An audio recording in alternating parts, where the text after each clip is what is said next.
একটা অ্যাস্ট্রয়েড কিভাবে মানুষের মনে স্থায়ী ভয় তৈরি করেছিল।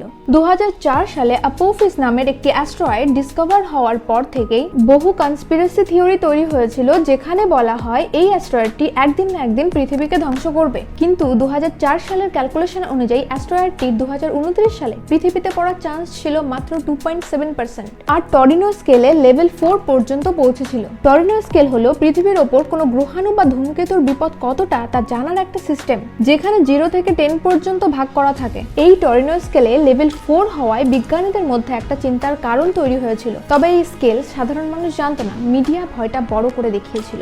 বহু বছর ধরে টেলিস্কোপ ও রেডারের মাধ্যমে অ্যাপোফিসের কক্ষপথের ওপর নজর রাখা হয়েছে।